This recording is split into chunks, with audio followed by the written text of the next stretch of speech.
रहे हैं कि देश में वृद्ध आश्रमों की संख्या दिन प्रतिदिन बढ़ती जा रही है जी। इसके क्या कारण है? ये सामाजिक ताना बाना हमारा किधर जा रहा है? इस विषय में भी हमारे दर्शकों को बताएं। देश विदेशों में वृद्धाश्रमों की निरंतर बढ़ती हुई संख्या वाकई चिंता का विषय है।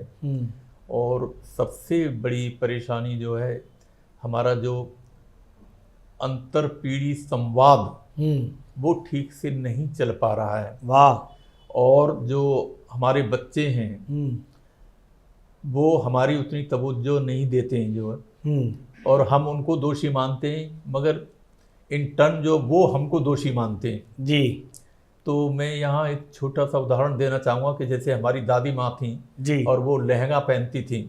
अब उनके सामने हमारी माता जी आई जी, तो माता जी ने साड़ी पहनना शुरू कर दिया जी, तो वो कहने लगी कि क्या जमाना आ गया, साड़ी पहनने लगी हैं जो। जी जी, अब उनके सामने सलवार कुर्ती वाली आ गई जी, तीसरी तो पीढ़ी सलवार कुर्ती तीसरी वाली। पीढ़ी आ गई तो वो कहने लगी कि भाई हमारे सामने हमने तो कभी देखा नहीं, ये हमारे सामने आ गया है। जी। ऐसे फिर जीन्स आ गई। अब जी। जीन्स में भी जो साबुत नहीं रही है, वो फटी जीन्स आ गई घुटनों पर तो अब जामा ऐसे में तो मैं चाहूँगा कि जो वृद्ध हैं, जो पुरानी जनरेशन के लोग हैं, उनको अपने बच्चों का साथ देना चाहिए। मैं ये नहीं कह रहा कि बच्चे गलत हैं, मैं गलत नहीं बता रहा जो है जी। उस टाइम पे वो साथ देना चाहिए।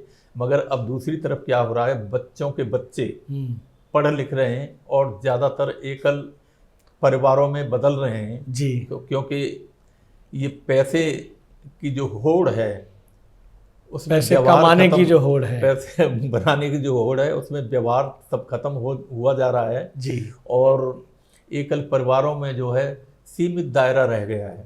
दादा दादी, नाना नानी, उनके पास भी बच्चे नहीं जाना चाहते।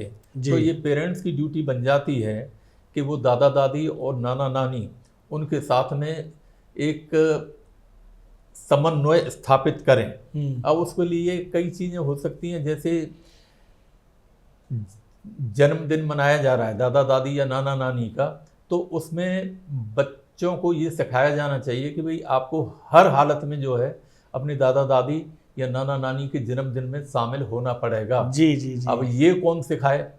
जी। तो इसमें एक हमारे साथ में कहीं हैं तो उन्होंने एक मुहिम शुरू की है स्कूलों के लिए जी, कि वो एक शपथ दिलवाते हैं कि भाई आपको जो है आप अपने हिसाब से, चाहे आपके पेरेंट्स भले ही मना करें, मगर उनसे कहिए कि नहीं, हमें उनके जन्मदिन में जरूर शामिल होना है। क्योंकि बुजुर्गों की छत्र छाया जब हटने लगती है तो वही समस्या खड़ी होने लगती है।